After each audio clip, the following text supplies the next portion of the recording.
The worst thing I've ever done.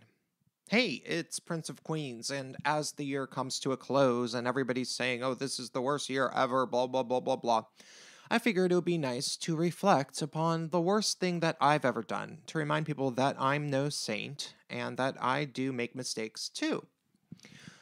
Granted, if you were to go over all of the things that I've been through in my life that have caused conflict, and there was a lot of them, there'd be a lot of people, if you were to hear from them, they would probably say, oh, back in 2002 or 2005 or something, Prince did some horrible, horrible thing, and they would tell you what it was. And I'd be like, oh, okay, no, let me give you my side of the story. And I would be being completely honest. And more often than not, that person might have maybe been a little bit crappier than me, at least from my perspective. I would not be able to say, in my full honesty, that I did something extremely, extremely wrong. Did I make mistakes? Absolutely. But they were often just mistakes or accidents. Occasionally, I did have my weak moments, mostly having to do with substance problems, and those are things that I regret, but they weren't moments in which I decided that I felt like doing something that was bad, and I knew it was bad, but I just kind of did it anyway. I almost have never really done that all that much. I mean, not to a severe degree. Uh, for the most part. Now, there was one time, and this is the time that I'm going to tell the story about, where I just did something bad in adult life. And, maybe if somehow the guy ever watched this, he would have a little bit of peace of mind. Because it was bad, and so I'll tell the story. Okay, back when I lived in San Francisco, I had this good friend who I used to do performance type stuff with. We used to do a lot of artistic collaborations together, and we used to throw events together. And he was a very good friend of mine, except for we always fought constantly because we were like a kind of a creative duo that was always doing crap together. So we were always fighting, and but we were very close and had to hang out a lot. And he was very good looking. To be truthful, most of my friends were really good looking in San Francisco. We were like gay, arty, hipster people, and we were largely quite good looking. That was just sort of how it was. But he was particularly good looking, I would say. I would say he was one of the hotter ones out of all of us. And he had a lot of sex, and he slept around a lot. It's true. He did do that, definitely. I didn't really care. I never really had sex with him. I did one time sort of fool around with him in this random foursome that happened, but okay. Anyhow, besides the point. He made enemies with this one guy who was also a raging whore, by the way. This other guy was totally also a slut, and the other guy was HIV positive, and everybody knew that about him. It's not like it was a secret, but because a lot of guys in San Francisco are HIV positive.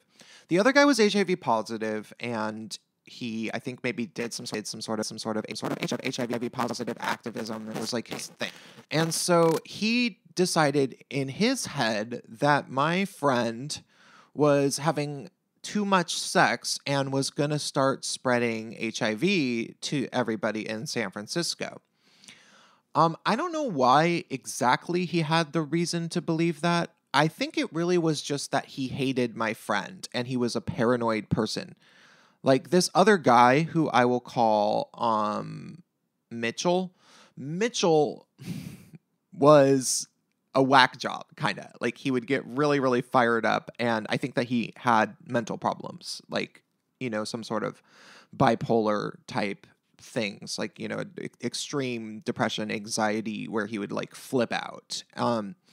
So, but it's true, my friend was really slutty, and I can see where the concern would be that he would potentially get HIV and potentially spread it to people. I didn't know anything about this, though. I don't know where this came up with, but somehow I was kind of friends with this guy Mitchell, like kind of friends with him, barely, Like it's not like we hung out. Like we hung out in groups at the park once or twice, but we never actually hung out. I don't even remember like, giving him my number or whatever, but he called me randomly, like totally randomly, and was like, "Oh my God, your friend who I'll call Brent." He's like, so Mitchell calls me about my friend Brent, and he's like, "Oh my God, Brent, do you know Brent's mom? You need to call her and have an intervention. Brent is sleeping around and he's going to get HIV and he's going to spread it to everyone. I've seen this go down. I know how this happens. They get HIV and then they spread it to like 50 people and blah, blah, blah, blah." And I'm like, whoa, slow down. What? And he was just like freaking out. There was no having a conversation with this person. I didn't know. And like, he's not actually friends with Brent. He can't stand Brent. I knew that. I knew from Brent that Brent didn't like Mitchell. So this was not like a call. Oh, and no, and he even said at the time on the phone call, he even said, he was like, "And by the way, I just want to be clear. I do not like him. I think that he's an anti-Semite and a racist and blah, blah, blah," which was really funny because at the time, Brent was actually literally dating a guy who was half black and half Jewish. But regardless, he made it very clear that he didn't like my friend Brent and that he was trying to save the city from being infected with HIV or whatever, and that was why he was calling. And he didn't really propose a solution. He wanted me to call his mom or something. Like, I'm gonna be like, "Hey, so your son's a slut. Can you like do something about it?" So I just didn't know what to do. And that was pretty much like the end of our phone call. And for the record, I was probably high because I was usually high then. So I was like, whoa. Okay, so I need to try to do some damage control in this situation. Like, this is not, because I'm like, if he's calling me, we're not even friends. And I'm friends with the guy. So I can assume he's calling people and spreading this gossip around pretty much everywhere, right? So I decided, I called 3 different people. I called two different people that we did artistic projects with, that Brent and I did artistic projects with. And we were like, I told them about it. And I think I talked to Brent's boyfriend, because it's not like Brent's boyfriend didn't know that he had sex with other people. It's not like it was a secret. I just wanted him to know. Because I was like, what do we do? This Mitchell guy is like crazy, And I don't really remember what else I did. I just remember sort of talking to them about it because I didn't know what to do. And it's not like we did anything, But somehow he figured out that I had told people about it. Like, I don't know if he thought I was supposed to keep it secret. He just called me in a manic rage. He thinks I'm not going to talk about that. It's very naive and delusional. So then he flipped out on me, and he was sending me text messages, and I would be getting these like 5 text messages that were 5 text messages long every 5 minutes for literally hours. And I went and hung out with a friend, and he was just like still texting me and still texting me and still texting me. And my friend literally made me turn my phone off so that I could like actually be present and have fun with him. And so, eventually I just ignored it because it was crazy and it didn't really have anything to do with me. So, and I don't regret that. Like, I think I did a pretty good job, and I thought it subsided. I thought that it blew over, and I just sort of forgot about it. Here's where it got bad. I ran in to Mitchell at a nightclub, about a month later, maybe a month and a half, maybe I don't know, something like a month, and I was by the bar, and somebody made the mistake of introducing us to each other, thinking maybe we didn't know each other, because this was San Francisco, where there's like 5 billion gay guys. And he was like, "Do you know Prince?" And Mitchell was like, yes, I know, Prince screwed me over. Rah! And I was like, oh my God. And he was like, Prince screwed me over. And seriously, the guy that tried to introduce us just like left. Like he just walked away. So I'm there and I'm like looking at this guy and he's like yelling at me. Like I thought it was over. I didn't even think that he would still care. And he starts screaming at me. And here's where I start getting kind of like shitbaggy. I start going, oh yeah? Yeah, Mitchell? Yeah, keep going. Keep going, Mitchell. Just keep going. Keep going. And he just screams at me and screams at me. And I'm like, uh-huh. Yeah, keep going. Keep going. Keep going. Keep going. And he's just getting more and more mad. Like, I was just totally instigating it. And I was totally, I mean, you know, I was at my wit's end. I didn't know what to do. But I was feeding into it because I don't really know why. I thought it was kind of funny or something. And that's not an appropriate thing to do. That was a malicious thing to do. I was using this guy's own rage and his own lack of self-control against him already and making him more mad when I should have just walked away, right? But it got worse than that. Eventually, I got him really, really mad. And so I wasn't fat, but I could have maybe, you know, lost like 10 pounds or so. I would have been like maybe San Francisco fat or something. San Francisco gay guy fat. And so I was like, at the end, I was like, do you know what I think your problem is? I think your problem is that you have a crush on me. I think that's really what it is. And he was like, how fucking dare you? I don't have a crush on you. You got fat. And so I lifted up my shirt and I was like, you want it. You want this. You want this pudge.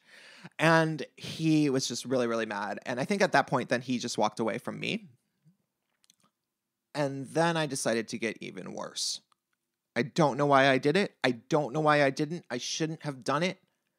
It was a really, really middle school thing for me to do.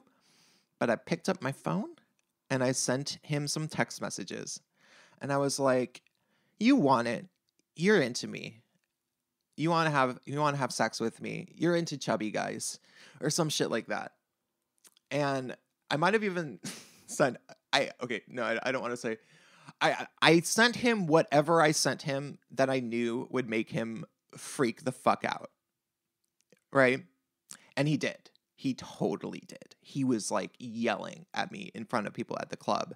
And then it got bad because it inspired a friend. So I had this one friend that's like grew up in the projects and shit and is a really loyal was when we lived in the same area was a very loyal friend to me because I was a music producer and I would produce like tracks for this person. This person was a rapper and singer. And so this person saw this guy yelling at me and like talking shit about me and he got pissed, like really pissed. And my friend is like 6'3" and could like knock a motherfucker out, you know? And so he got all pissed and it almost became a bar fight. And I actually, the guy was like up in my friend's face and I grabbed him by the throat and I pushed him and he like flew back about 10 feet and, we ended up outside and he was yelling and a drag queen friend of mine tried to like break it up and I was like, get the fuck away from her. I'll fucking kill you in front of everybody. Even though I didn't do anything. I mean, I wasn't scared of this guy. Like I would have fought him, but, ultimately I think I wasn't really that mad because I ultimately knew that I totally egged him on and I was being a shitbag. Like I was not being a good person.